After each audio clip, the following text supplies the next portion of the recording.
Hello everyone, আসসালামু আলাইকুম। কেমন আছেন সবাই? আই হোপ সবাই অনেক বেশি ভালো আছেন। আলহামদুলিল্লাহ, আমিও আমার পরিবার পরিজন নিয়ে ভালো আছি। এই তো প্রতিদিনের মতো আবারও একটি নতুন ব্লগ নিয়ে এসেছে আপনাদের মাঝে। আশা করি আজকের ব্লগটি আপনাদের অনেক বেশি ভালো লাগবে। প্রতিদিনের মতো আজকের ব্লগটিও আমি সকাল থেকে শুরু করেছি। এখানে সকালে নাস্তা রেডি করে নিচ্ছিলাম আর কি।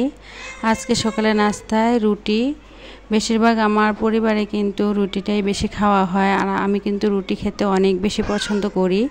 রুটি দিয়ে যে কোনো ধরনের সবজি তরকারি বা মাংস তরকারি থাকলে আমার কাছে আর কোনো কিছুই লাগে না। আর সাদা টাইপের রুটিটাই আমার অনেক বেশি পছন্দের। তো এখানে রুটিগুলো আর কি অফ ক্যামেরাতেই বেলে ছেঁকে নিয়েছি। এখন আর কি যে নাস্তা রেডি করে নিচ্ছিলাম। তো আগের দিনের মাংস তরকারির ঝোল রয়ে গিয়েছিল অনেকটা, এটা ছিল আর কি গরুর মাংসের ঝোল। তো এখানে আর কি গরুর মাংসের ঝোল দিয়ে আজকে সাদা রুটি দিয়ে খেয়ে নেব। তো যখন নাস্তাগুলো রেডি করে নিয়েছিলাম তখন টেবিলে এসে দেখি টেবিলের অবস্থা এত বেশি খারাপ, কি বলবো। ছেলে আমার স্কুলে চলে যাবে, তো যার কারণে তার ড্রেস আর কি এখানে আয়রন করা হয়েছে। তো সে কিন্তু এখন মাশাআল্লাহ নিজের কাপড় চোপড় নিজেই আয়রন করতে পারে। তো টেবিলের উপর আমি একদিন বলে দিয়েছি যে বাবা, কোনো কিছু আয়রন করার আগে অবশ্যই তার নিচে কোনো কিছু কাপড়, বাড়ি টাইপের কাপড় রেখে তারপরে আয়রন করবা। তো ও কি করেছে জানেন, আমি যে এবার সকালবেলা ঘুম থেকে উঠে মানে নামাজ পড়ি, তো যে নামাজের মুসলা, ও টেবিলের উপরে নামাজের মুসলাটাই আর কি পেতে তারপরে ওর কাপড়গুলো আয়রন করে নিয়েছে আর কি, ড্রেসগুলা। আর এখন যেহেতু সব স্কুলে বাচ্চাদের এক্সাম চলছে, তো সকাল সকাল কিন্তু নাস্তা খেয়ে বাচ্চারা রেডি হয়ে তারপরে চলে যেতে হয়। যদিও আমার ছেলেরা এখনও নিজের কাপড় নিজে ধুয়ে পরিষ্কার করতে পারে না, তবে ও এখন ইদানিং দেখছি নিজের কাপড় চোপড় নিজে আয়রন করতে চলে যায়। কিন্তু আমার অনেক বেশি ভয় লাগে, কারণ কারেন্টের একটা বিষয় আছে। আমি ওকে বলি যে বাবা, তোমার দরকার নেই, তুমি আয়রন করতে হবে না, আমি করে দেব। কিন্তু আমি যখন নাস্তা বানাচ্ছিলাম কিন্তু আমার ছেলেটা নিজেই করে ফেলেছে আর কি। তো যাই হোক, এদিক দিয়ে ছেলেকে নাস্তা দিয়ে দিয়েছি। ছেলে তো নাস্তা খেয়ে চলে গিয়েছে। এখন আর কি আমি চলে এসেছি নাস্তার পর্বে। তো এখানে আমি 2টা রুটি নিয়ে নিয়েছি, একটা আম কেটে নিয়েছি, আর মাংসের ঝোল আর কি। আর আমাকে কিন্তু সাদা রুটি দিয়ে সব ধরনের সবজি তরকারি বা মাংসের ঝোল খেতে অনেক বেশি ভালো লাগে। তো এখানে আর কি আমি একাই নাস্তাটা করে নেব, যদিও মেয়েটাকে পরে খাইয়ে দেব। মেয়ে আমার কিন্তু কোনোভাবেই খাবার খেতে চায় না, অনেক বেশি কষ্ট করে তারপরে আর কি তাকে খাবার খাওয়াতে হয়। আসলে সব বাচ্চারাই একই রকম, মানে ওদের যে খাবার খাওয়াতে কতটুকু সময় লাগে শুধু আমি একমাত্র বলতে পারবো। আমার মেয়ের পেছনে মনে হয় আমার প্রতিদিন 1 থেকে 2 ঘন্টা চলে যায় শুধু ওকে খাবার খাওয়ানোর ক্ষেত্রে। অনেক বায়না ধরে। তারপরে এখনের বাচ্চারা তো জানেনই, মোবাইল ছাড়া বা টিভি ছাড়া মানে খাবার খেতেই চায় না। তো আসলে কি বলবো। তো যাই হোক, এদিক দিয়ে আর কি সকালে নাস্তা খেয়ে নিয়েছি। তারপরে এখন প্লেট বাটিগুলো আর কি এই যে কিচেনে নিয়ে এসেছি, এখন সব কিছু ধুয়ে নেব, ধুয়ে পরিষ্কার করে নেব। আর দেখা গিয়েছে এটা যেহেতু আমার লাইফস্টাইল চ্যানেল, দেখা গিয়েছে প্রতিনিয়ত একই রকমের বা একই টাইপের ভিডিও কিন্তু আসলে অনেকেই পছন্দ করেন না। তো যাই হোক, আমাদের লাইফে আমরা যা করার চেষ্টা করি তাই আর কি, সেগুলোই আর কি আপনাদের মাঝে তুলে ধরার চেষ্টা করি। তো ভিডিওর এই পর্যায়ে এসে যে সকল প্রিয় আপু এবং ভাইয়ারা আমার ভিডিওটি দেখছেন, প্লিজ ভিডিওটিতে অবশ্যই একটি লাইক দিয়ে কন্টিনিউ করবেন।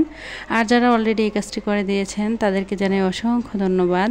আর যারা আজকে আমার চ্যানেলে নতুন জয়েন হয়েছেন, চাইলেই চ্যানেলটি সাবস্ক্রাইব করে পাশেই থেকে যেতে পারেন। পাশে থাকা বেল বাটনের অল অপশনটা প্রেস করে দেবেন, যাতে করে আমি কোনো নতুন ভিডিও ছাড়ার সাথে সাথে আপনাদের কাছে নোটিফিকেশন চলে যায়। আর ইদানিং আমার চ্যানেলে অনেক নতুন আপু এবং ভাইয়ারা জয়েন হচ্ছেন। আসলে আমি বুঝতে পারি না, মানে অনেকের কথা তো আর খেয়াল রাখা যায় না। অনেক আপুরাই আছে দেখা গিয়েছে কমেন্টস করে, আসলে সবার মধ্যে মানে নতুনদের খুঁজে পাওয়াটা অনেক বেশি কষ্টদায়ক। যদি কেউ আমার চ্যানেলে মানে যদি নতুন এসে থাকেন, তাহলে অবশ্যই আমার কমিউনিটিতে পোস্টে একটা লেটার রেখে যাবেন, যেন আমি আপনাদেরকে চিনতে আমার অনেক বেশি সুবিধা হয়, আমি আমার সময় সুযোগ করে আপনাদের চ্যানেলে আর কি চলে যেতে পারি। তো এদিক দিয়ে প্লেট বাটিগুলো ধুয়ে পরিষ্কার করে তারপরে চলে এসেছি। আমার মানি প্ল্যান্ট গাছগুলা অনেক দিন হয়ে গিয়েছে, পানিগুলো পাল্টানো হয় না, তাই আর কি আজকে একটু পাল্টিয়ে দিলাম। আসলে মানি প্ল্যান্ট গাছ বাসার যেই জায়গায় রাখে না কেন অনেক বেশি ভালো লাগে দেখতে। আমার যদি আহামরি অনেক বেশি মানি প্ল্যান্ট গাছ থাকতো তাহলে আমার কাছে অনেক বেশি ভালো লাগতো, তবে আমি পারি না। আমার বাসায় কেন জানি কোনো মতেই মানি প্ল্যান্ট গাছ হতে চায় না। মানে হলো কয়েকদিন হয়ে তারপরে আবার এমনিতেই কিন্তু মানে লাল হয়ে যায় বা পাতাগুলো পচে যায়। অনেকটা বেশি যত্ন করি মনে হয়, তার কারণে আসলে যে কোনো জিনিস যত্ন করলে দেখেছি যে ওই জিনিসগুলো হতে চায় না, আর অবহেলা লাঞ্ছনা ফেলে রাখলে ওই জিনিসগুলোই কিন্তু খুব ভালোভাবে হয়। তো বেশ আগের ভিডিওতে হয়তো দেখেছেন আমি এই বেডশিটটা চেঞ্জ করে দিয়েছিলাম, তো এগুলো ধুয়ে দিয়েছিলাম, ছাদ থেকে এনে এভাবেই রেখে দিয়েছি, আর আসলে গুছানো হয়নি। তো এখন আর কি গুছিয়ে নিচ্ছিলাম। আসলে মানে বাচ্চা যাদের বাসায় থাকে তারা কিন্তু প্রতিনিয়তই আর কি বেডশিট সপ্তাহের মধ্যে 1 থেকে 2 দিন পর পর আর কি বেডশিট চেঞ্জ করতে হয়। তো যাই হোক, চলে আসি ভিডিওর মূল কথায়। ভিডিওর টাইটেল এবং থাম্বনেল দেখে হয়তো অনেকে বুঝতে পেরেছেন 10 টাকা 20 টাকা করে রাখলে কিন্তু খুব অল্প দিনে কিন্তু লাখপতি হওয়া যায়। আর আমরা যারা মধ্যবিত্ত পরিবারে গৃহিণী আছি, কিভাবে অল্প দিনে লাখপতি হব আজকে তা নিয়ে আপনাদের মাঝে কিছু কথা শেয়ার করব আর কি। তো আমি বাজারে গিয়েছিলাম আগের দিন, বাজার থেকে আসার পরে দেখলাম ব্যাগের মধ্যে কিছু খুচরো টাকা ছিল। তো আসলে আমি চেষ্টা করি সব সময় বাজার থেকে আসার পর যদি ব্যাগের মধ্যে 50 টাকা বা 20 টাকা 10 টাকা এরকম খুচরা ধরনের টাকা থাকে, ওই টাকাগুলো আর কি সঞ্চয় করে রাখার জন্য। আসলে সঞ্চয় হচ্ছে এমন একটা জিনিস, আপনি চাইলেই কিন্তু সঞ্চয় করতে পারেন, এটা হচ্ছে আপনার ইচ্ছা শক্তি।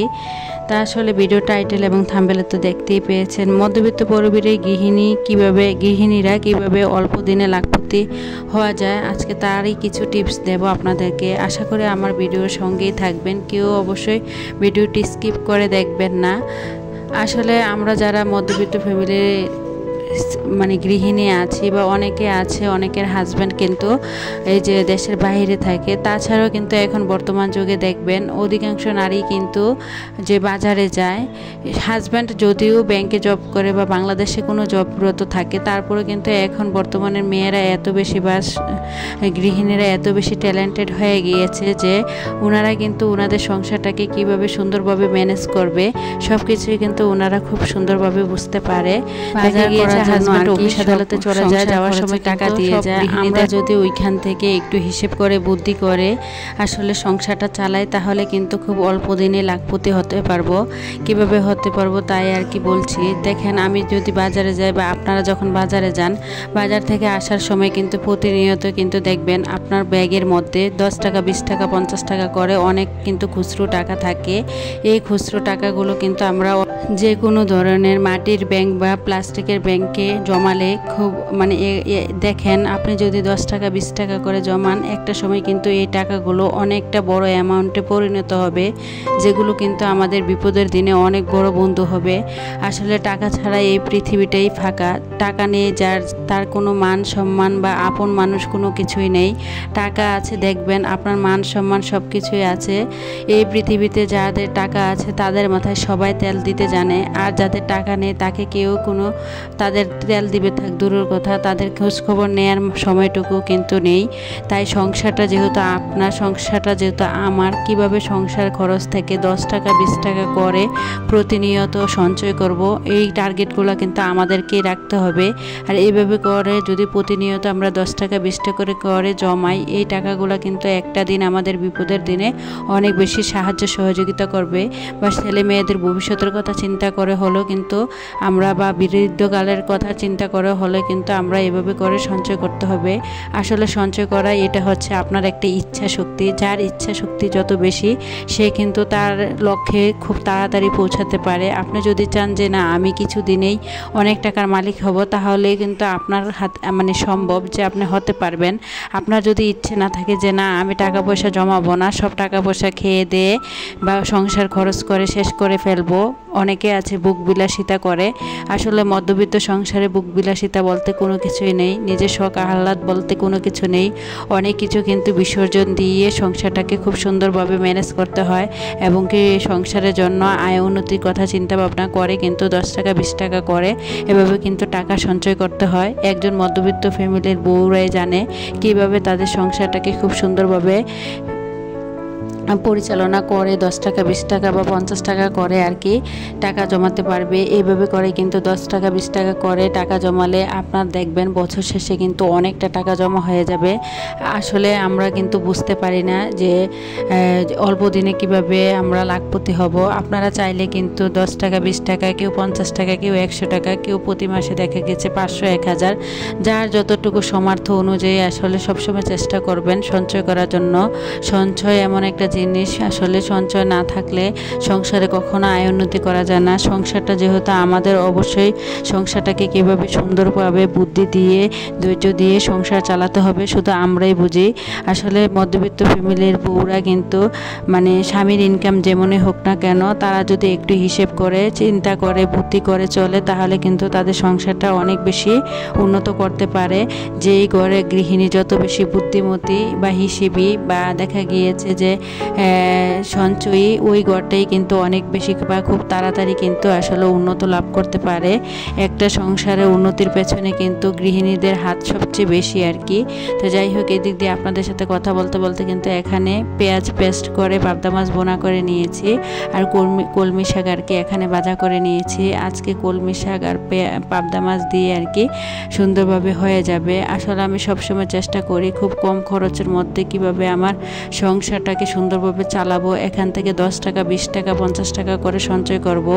আসলে সঞ্চয় না করলে কখনো কিন্তু জীবনে উন্নতি করা যায় না। ছেলে মেয়েদের ভবিষ্যতের কথা চিন্তা করে বা নিজেদের বিপদের দিনের কথা চিন্তা করে বা বৃদ্ধকালের কথা চিন্তা করে হলো আমাদের সবাইকে সঞ্চয় করতে হবে। আসলে যার যত আয় তার তত বেশি সঞ্চয়। অনেকে আছে দেখা গিয়েছে 20 টাকা ইনকাম করলেন, 20 টাকায় খেয়ে ফেললে কিন্তু চলবে না, অবশ্যই তা থেকে 5 টাকা হলেও সঞ্চয় করার চেষ্টা করবেন।